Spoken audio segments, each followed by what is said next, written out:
kung kayo may mga kopya sa ating pag-aaralan ngayon, ang ating susing talata na gagamitin ay mula sa Lord's Day 30, ang question and answer 80, 81, at 82. Sundan niyo ako ng inyong paningin. Ganito ang sabi. Tanong 80. Anong pagkakaiba mayroon sa pagitan ng banal na hapunan at ng misa ng Papa?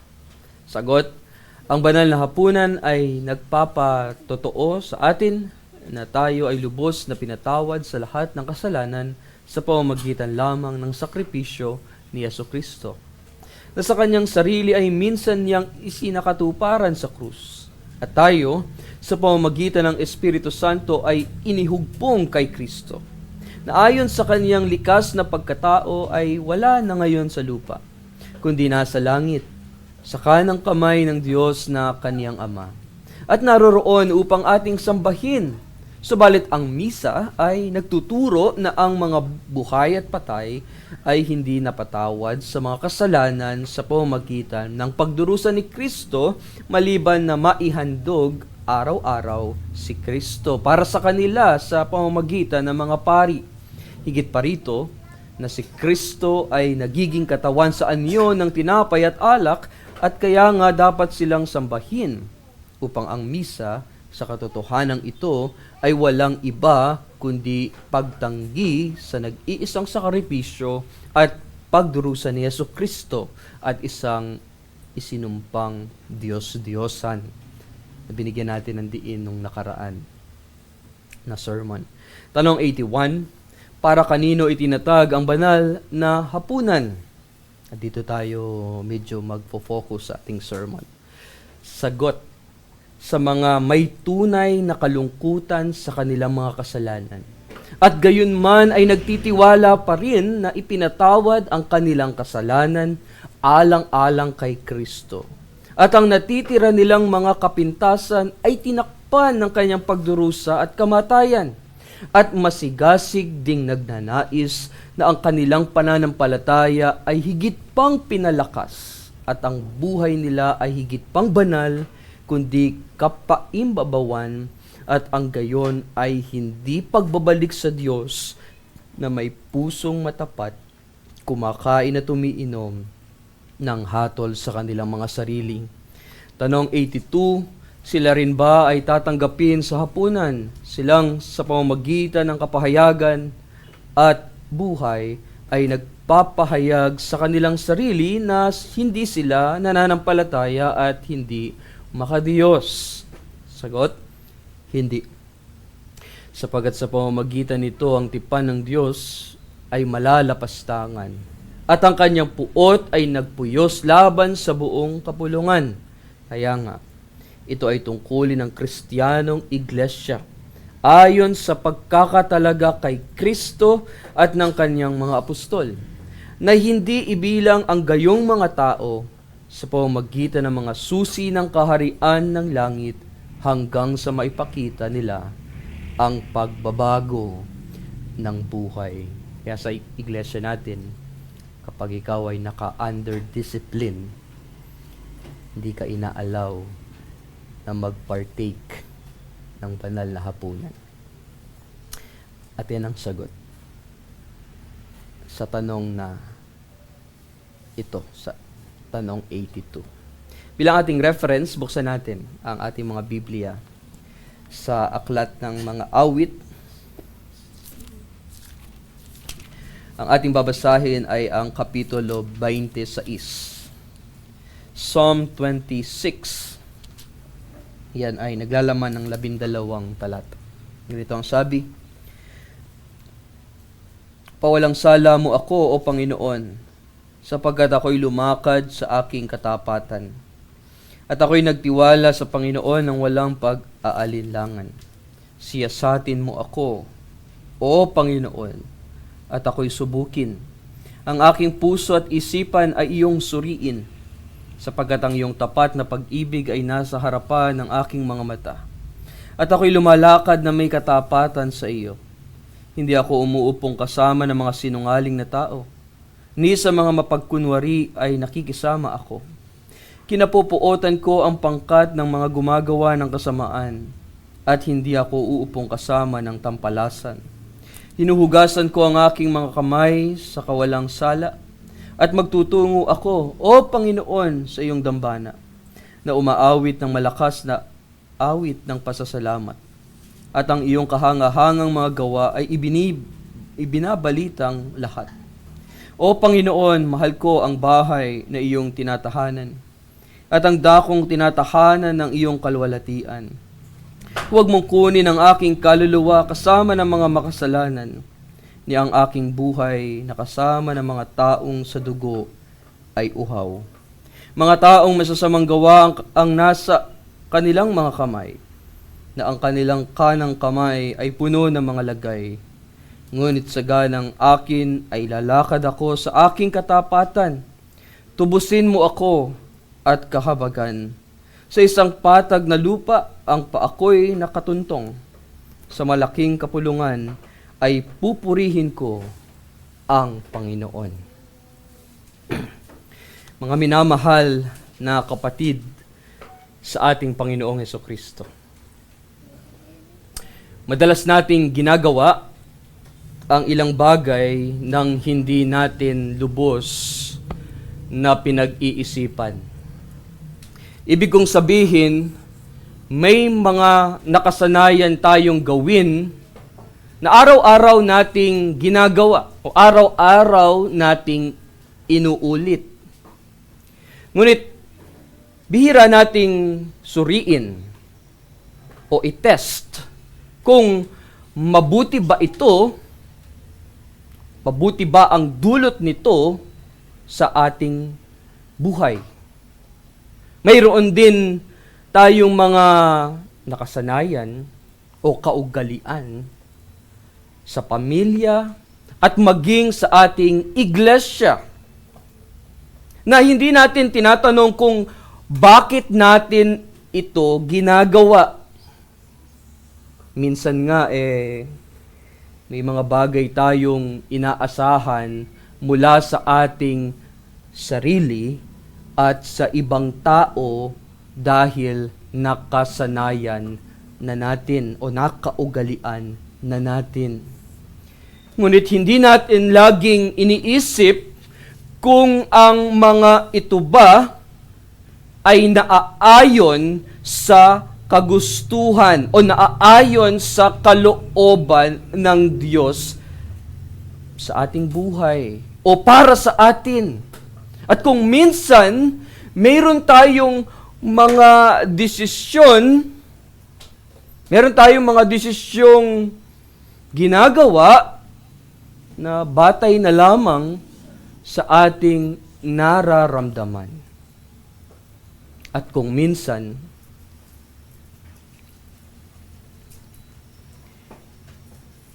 hindi man lang tayo huminto, magnilay-nilay,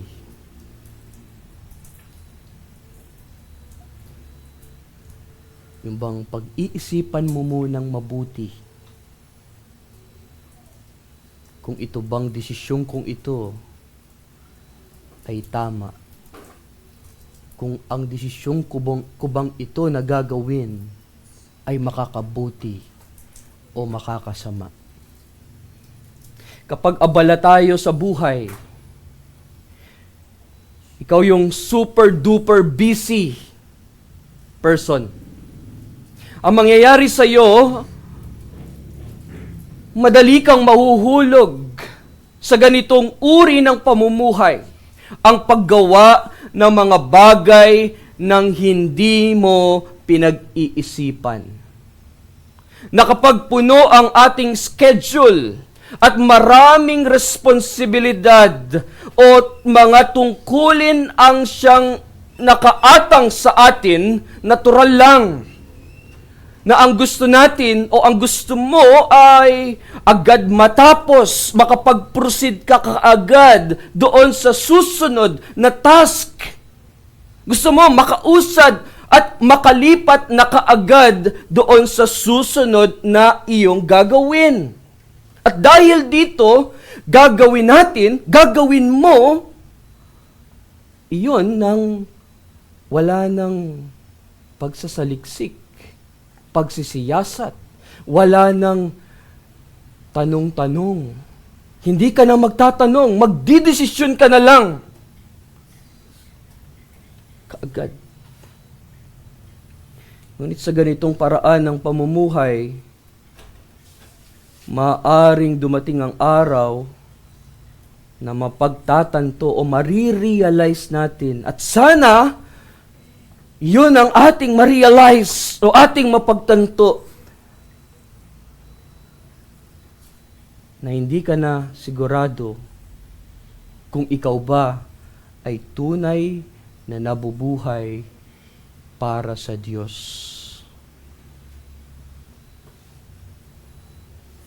O ikaw ay nabubuhay na lamang para sa iyong sariling kagustuhan. Mga kapatid, inuutusan tayo ng Diyos at patuloy nawa nating gawin ito.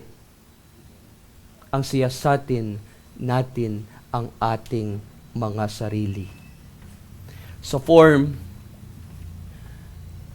dun sa ating binabasa kapag meron tayong preparation sa Lord's Supper at during ng ating pagsasagawa ng banal na hapunan, alam natin ang sinasabi roon at gusto kong i-quote yung sinabi roon na ang tunay na pagsisiyasat sa ating mga sarili ay binubuo ng tatlong mga bagay. Na marahil, iniisip natin na ito ay isang bagay na ginagawa lamang natin tuwing tayo ay nagdiriwang. O sa tuwing tayo ay makikibahagi o lalapit sa banal na hapunan ng Panginoon. Totoo yun. Totoo na bago tayo makibahagi sa banal na hapunan, dapat tayong maglaan ng panahon upang ating saliksikin, upang ating siyasatin ang ating sarili, suriin ang ating puso, at pagnilay-nilayan ang ating buhay, yung ating kaugnayan o ating relasyon sa Diyos. Kaya before the Lord's Supper, ang ginagawa natin ay meron tayong preparation. Meron din tayong maririnig bago ang Lord's Supper na isang preparatory sermon. Ngunit ang tanong sa atin lahat, sa ating kongregasyon, paano naman sa araw-araw nating buhay? May oras ba tayong pag-isipan kung bakit natin isinasagawa ang mga bagay na ating ginagawa araw-araw? Nagsusuri ba tayo kung ito ba ay naaayon sa kagustuhan ng Diyos? O kung meron tayong dapat baguhin pala sa ating ugali? Dapat baguhin pala sa ating sarili. Mga kapatid, sa Lord's Day 30, tanong 81, ang sabi roon, para kanino itinatag ang banal na hapunan? O sa ibang salita ay, sino ang dapat lumapit sa hapag ng Panginoon? At ang sagot, diyan sa tanong na iyan, sa tanong 81, ang sabi ng ating confession, sa mga may tunay na kalungkutan sa kanilang mga kasalanan. Ngunit, paano natin malalaman kung tayo nga ay nalulungkot o tayo nga ay nasusuklam sa ating mga kasalanan?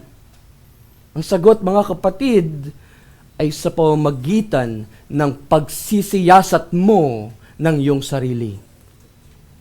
Kailangan mong makita, suriin, siyasatin ang iyong sarili para makita mo ang tunay na kalagayan mo sa harapan ng isang banal na Diyos.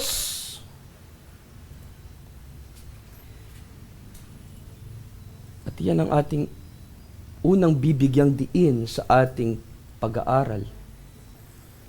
At At ang ginamit nating paksa ay maging handa sa hapag ng Panginoon. Ang una, pagsisiyasat sa sarili. At ang pangalawa, hindi ka lang mananatili sa pagsisiyasat mo sa iyong sarili.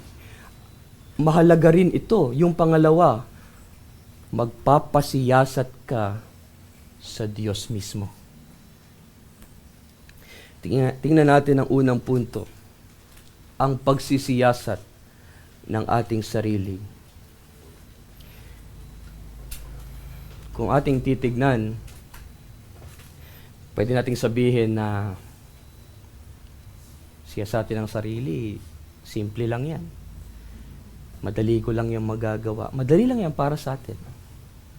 Ang tignan yung sarili natin. Makita natin, ganito pala ako. Madali. Sinasabi nila, madali. Pero ang totoo, hindi talaga madali. Hindi madaling magsiyasat ng sarili. Bakit? Dahil ang pagsusuri sa sarili, mga kapatid, ay nangangailangan ng kababaang loob.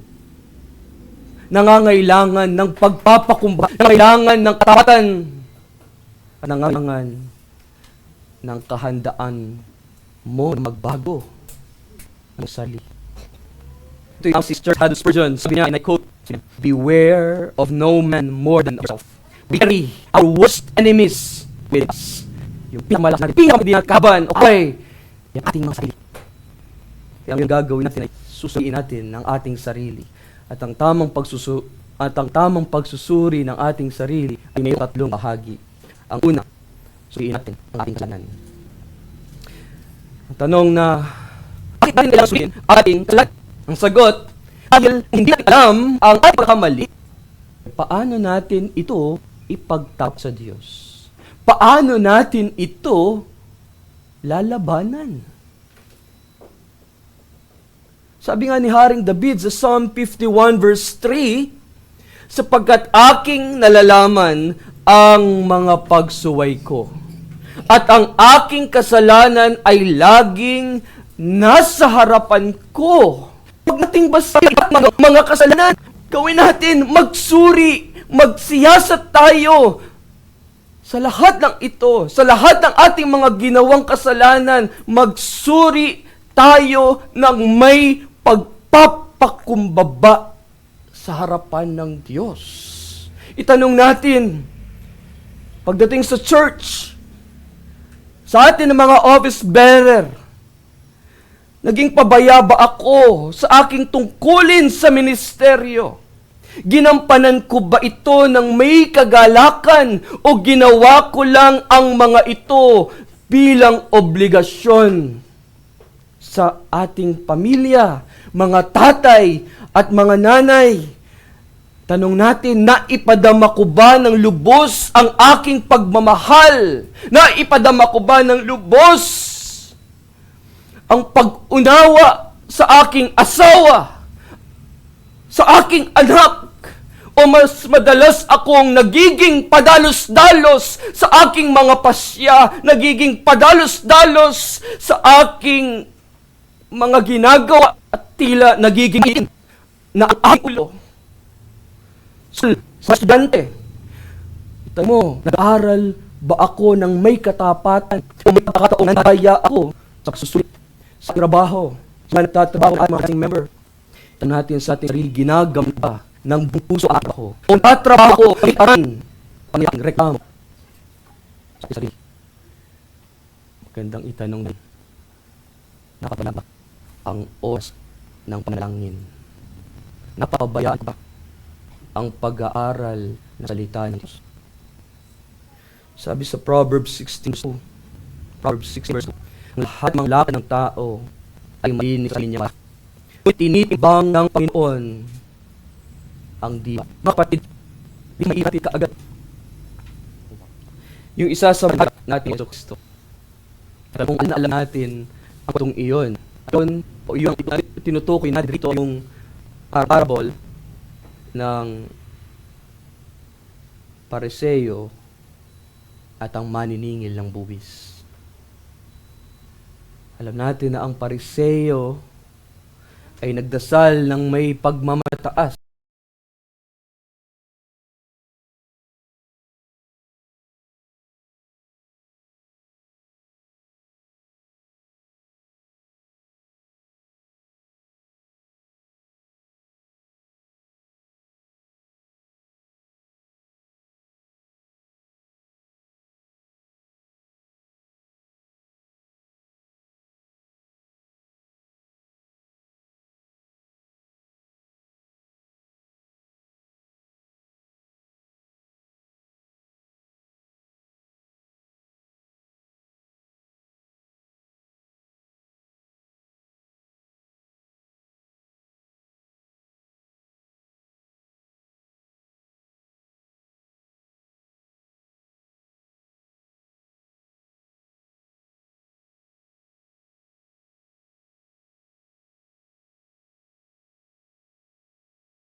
Sinasabi niyang siya ay mabuti, matuwid, at hindi katulad ng iba.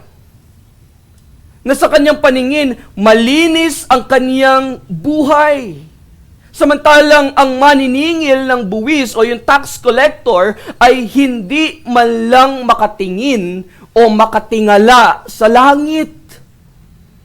At kanyang buong pagpapakumbabang nagsabi, kung dinadagukan niya pa nga yung kanyang dibdib, sabi niya, "O Diyos, mahabag ka sa akin na isang makasalanan na sa paningin ng tao, maaaring mas banal ang Pariseo. Ngunit sa harapan ng Diyos, ang kanyang puso ay punong-puno ng pagmamataas. Samantala, ang maniningil ng buwis na inamin ng kaniyang kasalanan ay siyang itinuring na matuwid sa harapan ng Diyos." Ganyan ang sinasabi ng Proverbs chapter 16 verse 2 na akala natin ay tama at malinis ang ating mga ginagawa, ngunit ang Diyos, tandaan natin ito, ang Diyos ang tunay na sumusukat ng ating puso. Kumbaga, mga kapatid, hindi sapat ang ating panlabas na kabanalan, panlabas na katuwiran sa harapan niya, kundi ang mahalaga ay isang pusong nagpapakumbaba sa harapan ng Diyos. Pangalawa na dapat nating makita o suriin ay ang ating pananampalataya. Tanong na, tunay ba ang ating pagtitiwala kay Kristo? Sagot 81 ulit. Ang sabi ron, "At gayon man ay nagtitiwala pa rin na ipinatawad ang kanilang kasalanan alang-alang kay Kristo. At ang natitira nilang mga kapintasan ay tinakpan ng kanyang pagdurusa at kamatayan." Maaring sinasabi mo o maaring sinasabi ng iba, "Pastor, matagal na akong nag-public confession of faith. Naniniwala naman ako. Bakit ko pa kailangang suriin ang aking pananampalataya?" Kapatid, mahalaga kasi na ating itanong sa ating mga sarili ito. At tinatanong ka ngayon, yung tanong na tunay ba ang iyong pagtitiwala kay Kristo? Itanong mo, ang aking pananampalataya ba ay buhay at aktibo? O naging kampante na ako sa aking relasyon kay Kristo? Nagpapasakop ba ako sa kalooban ng Diyos kahit mahirap? O mas pinipili ko ang aking sariling kagustuhan? Lumalapit ba ako kay Kristo sa bawat pagsubok na aking nararanasan? Na dumarating sa aking buhay? O lumalapit ba ako o lumalapit lang ba ako kapag wala na akong ibang malapitan? Kapatid, ang tunay na pananampalataya ay hindi lang deklarasyon o pagpapahayag ng bibig, kundi ang tunay na pananampalataya ay isang buhay na lubos na nagtitiwala kay Hesukristo sa lahat ng bagay. Ngayon ang tanong, Pastor, paano namin matitiyak na ang ating pananampalataya ay tunay? Pastor, paano ko malalaman na yung pananampalataya ko ay totoo? Ano sabi ni Pablo sa mga taga-Korinto at sa atin din naman? Examine yourselves whether you are in the faith. Siyasatin ninyo ang inyong pananampalataya. Paano mo malalaman ang sagot? Suriin mo ito hindi sa pamamagitan ng iyong nararamdaman. Suriin mo ito sa pamamagitan ng salita ng Diyos. Ito ang pangatlo na dapat nating suriin ay ang ating pagtugon sa biyaya ng Diyos. Again, sagot 81, ang sabi roon, nais nating baguhin ang ating buhay. Ngunit paano nga ba tunay na nagaganap ang pagbabagong ito? Ang sagot, kailangan natin itong suriin. Hindi natin maaaring ipagpaliban ang pagsasaayos ng ating espiritual na kalagayan. Kaya tanungin natin ang ating sarili, yung tanong na, may kasalanan ba akong hindi patunay na pinagsisisihan sa harapan ng Diyos? May paglilingkod ba akong sadyang iniiwasan? Ano ang dapat kong gawin upang maituwid ang mga ito? Kaya bago tayo lumapit, bago tayo lalapit sa banal na hapunan,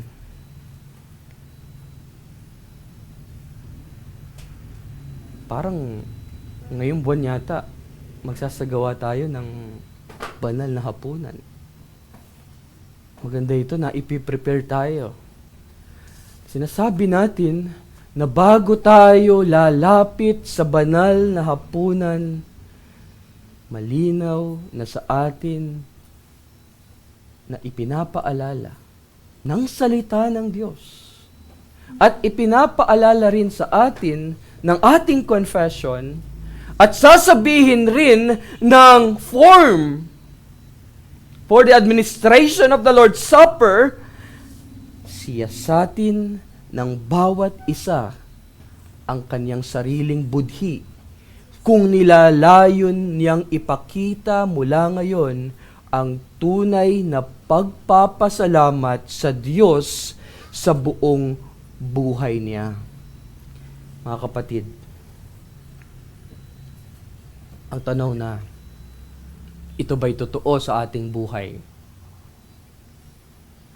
O tayo ba'y nasisihan na lamang sa panlabas na kabanalan, ngunit hindi talaga hinahayaan ng Diyos na tayo ay Kanyang baguhin? Mga kapatid, huwag tayong panghihinaan ng loob. Huwag na kung sa ating pagsusuri ay nakita nating mahina tayo, sa ating pagsisiyasat nakita natin, kawawa naman ako. Kung nakita nating may mga kakulangan tayo sa ating pananampalataya, may pagkukulang tayo sa ating paglilingkod, may pagkukulang tayo sa ating pagsunod sa Diyos, huwag nating takbuhan ng Diyos. Sapagkat ang ating pagbabago ay hindi nakasalalay sa ating sariling kakayahan, kundi sa biyaya lamang ng Diyos na kumikilos sa iyong buhay, na kumikilos sa atin bilang iglesia. Si Kristo mismo ang ating pag-asa. Ang Kanyang dugo ang naglilinis ng ating mga kasalanan at ang Kanyang banal na Espiritu ang patuloy na humuhubog, na ang patuloy na nagbibigay sa atin ng kakayahan. Kaya huwag tayong manatili sa ating mga kakulangan o mga pagkukulang na sinasabi mo, hindi ko kaya eh. Sa halip, lumapit tayo kay Kristo na siyang nagpapalakas saan? Sa mahina. At si Kristo rin ang siyang nagpapanumbalik. At si Kristo rin ang siyang magbibigay ng katatagan sa iyo, sa atin, upang ating maipamuhay ang naaayon sa Kanyang mabuting kalooban. Iyan ang pagsisiyasat sa ating sarili. At ang pangalawa, ang pagsisiyasat ng Diyos sa atin. Habang sinusuri o sinisiyasat natin ang ating sarili, dapat nating gawin ang isang mahalagang bagay. Ano yon? Ang hilingin o ating ipanalangin sa Diyos na Siya ang magsuri sa atin, na Siya ang magsiyasat sa atin. Sabi nga ng Psalm 139 verse 2, Psalm 139 verse 2, iyong nalalaman kapag ako'y umuupo at kapag ako'y tumatayo. Nababatid mo ang aking pag-iisip mula sa malayo. Kaya mga kapatid, masasabi natin dito sa talatang ito na walang nalilihim sa Diyos. Wala tayong maitatago sa harapan ng Diyos. Alam niya laman ng isip mo, alam niya ang laman ng puso mo ngayon, alam niya ang buong buhay mo, ang lahat-lahat sa iyo.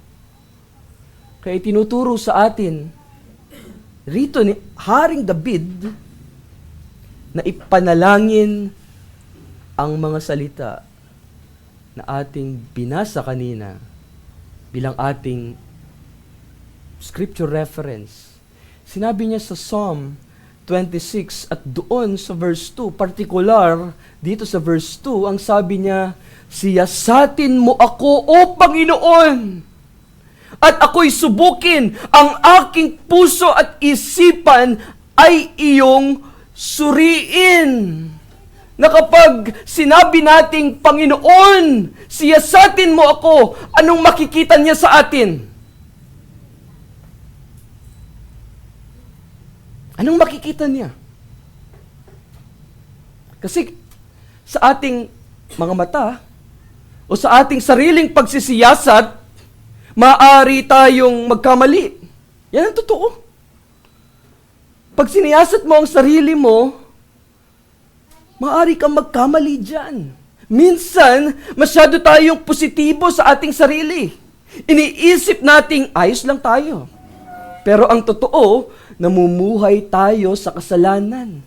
Minsan naman, masyado tayong negatibo. Iniisip natin na wala tayong halaga. Lalo na kapag nakikita natin ang ating mga kahinaan at ang ating mga pagkukulang. Ngunit kapag, mga kapatid, kapag ang Diyos na ang sumuri sa atin, tiyak yun, sigurado yun. Dahil kilalang kilala ka niya eh. Dahil alam niya ang lahat patungkol sa iyo. Nakikita niya ang ating pananampalataya, gaano man ito kalaki, gaano man ito kaliit, o gaano man ito kahina. Nakikita niya kung paano niya tayo binabago. At ito, mga kapatid, ay isang napakalaking kapanatagan sa atin. Nagdudulot, nagbibigay sa iyo, sa akin, ng malaking kapanatagan dahil alam ng Diyos kung sino ka.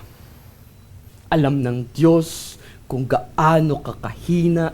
Alam rin niya kung gaano natin o gaano mo siya kailangan ngayon. Alam niya ang iyong desperadong pangangailangan sa kanyang kahabagan o sa kanyang awa sa oras na ito. At alam rin niya ang malaki mong pangangailangan sa kapangyarihan ng kanyang banal na Espiritu. At dahil dito, ipinapangako ng ating mabuting Diyos na kapag ipinahayag mo ang iyong mga kasalanan, siya ay tapat at banal na ikaw ay kanyang patatawarin. Kaya sa halip na matakot tayo, sa halip na tumalikod tayo, lumapit tayo sa Diyos. At lumapit tayo sa Diyos nang may pagpapakumbaba at may pananampalataya. Huwag nating iwasan ang panalangin ito. Hindi lang ito kay David maging sa atin din naman. Panalangin natin, siyasatin mo ako, O Panginoon. O Panginoon, siyasatin mo ako. Huwag tayong matakot na ilagay ang ating sarili sa harapan ng trono ng kanyang biyaya. Dahil sinusuri niya tayo, mga kapatid, sa liwanag ni Kristo. Dahil si Kristo ang liwanag. Sabi niya, I am the light. Dahil sinusuri niya tayo sa liwanag ni Kristo, na nagbubunyag ng laman ng ating puso. Di lang puso, kundi ng buo o tunay nating pagkatao sa harapan ng Diyos. At sa pamamagitan lamang ng pananampalataya kay Kristo, tayo'y magiging handa. Tayo'y magiging handa sa hapag ng Panginoon at handa sa pamumuhay na mayroong matibay at mayroong pakikiisa sa ating Diyos. Sa aking pagtatapos, mga kapatid, kung tayo o kung ikaw lang ang titingin sa iyong sarili. Sabihin na natin, ikaw lang ang mag-o-oversight sa iyong sarili. Mauuwi ka sa kayabangan. Mauuwi ka sa kawalan ng pag-asa. Kaya sa bawat pagsisiyasat natin o sa pagsisiyasat mo ng iyong sarili, dapat mo ding iangat ang iyong paningin sa Diyos. Dapat mo ding tingnan ang ating Panginoong Hesukristo. Sinabi nga ni Robert Murray McCheyne, na isang kilalang pastor doon sa Scotland, siya po yung nagsabi ng, and I quote, "For every look at yourself, take 10 look at Christ." Ipinapahiwatig nito na bagaman mahalaga ang pagsusuri sa sarili o yung tinatawag nating self-examination, hindi dapat ito ang maging sentro ng ating pananampalataya. Hindi kasi doon natatapos lang. Magsisiyasat ka sa iyong sarili, magpapasiyasat ka sa Diyos, hindi doon, kundi titingin ka kay Kristo sa pamamagitan ng pananampalataya, higit mong makita ang iyong malaking pangangailangan ng kanyang awa at pagpapatawad. In other words, kung titignan natin ang ating sarili ng madalas, maaaring panghinaan tayo ng loob. Dahil makikita natin ang ating mga kasalanan at mga pagkukulang. Ngunit, kung mas lalong titignan natin si Kristo, makikita natin ang kanyang napakalaking biyaya, ang kanyang kapatawaran, ang kanyang katuwiran na ibinibilang sa atin sa pamamagitan ng pananampalataya. Amen. Tayo manalangin sa Diyos. Makapangyarihan naming Diyos, salamat po sa paalalang ito na iyong ipinagkaloob sa amin, na aming nakita ang aming mga sarili na makasalanan. O Panginoon, siyasatin mo ang aming puso't isipan.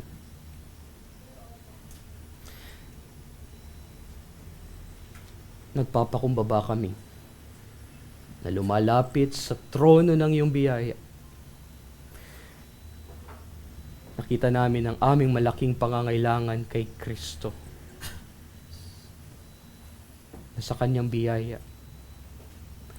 na sa iyong pagpapatawad, na sa iyong katwiran, na iyong ibinintang o ibinilang sa amin dahil sa pananampalataya. Ang lahat ng ito, O Diyos, ay yumaman sa aming mga puso. At tulungan mo kami na aming mai-apply o maisabuhay ang aming natutunan ngayon sa amin bilang kongregasyon. Kasama ng aming mga mission work. Kasama ng aming mga kapatid ngayon na naka-join ngayon sa Zoom. Nakita namin ang kahalagahan na bago kami lalapit sa banal na hapunan, ay aming susuriin, sisiyasatin ang aming buhay. At hindi lang tuwing mayroong ganitong okasyon, kundi sa araw-araw na aming buhay, ay aming sisiyasatin ang aming sarili, aming pasisiyasat sa iyo, aming Panginoon, at patuloy kaming titingin kay Hesukristo lamang na siyang tumubos sa aming mga kasalanan. Ipagkaloob mo ang pusong handang magpasakop sa iyong kalooban sa amin bilang iyong iglesia. Salamat po. Ito po ang aming panalangin sa pangalan ni Jesus. Amen.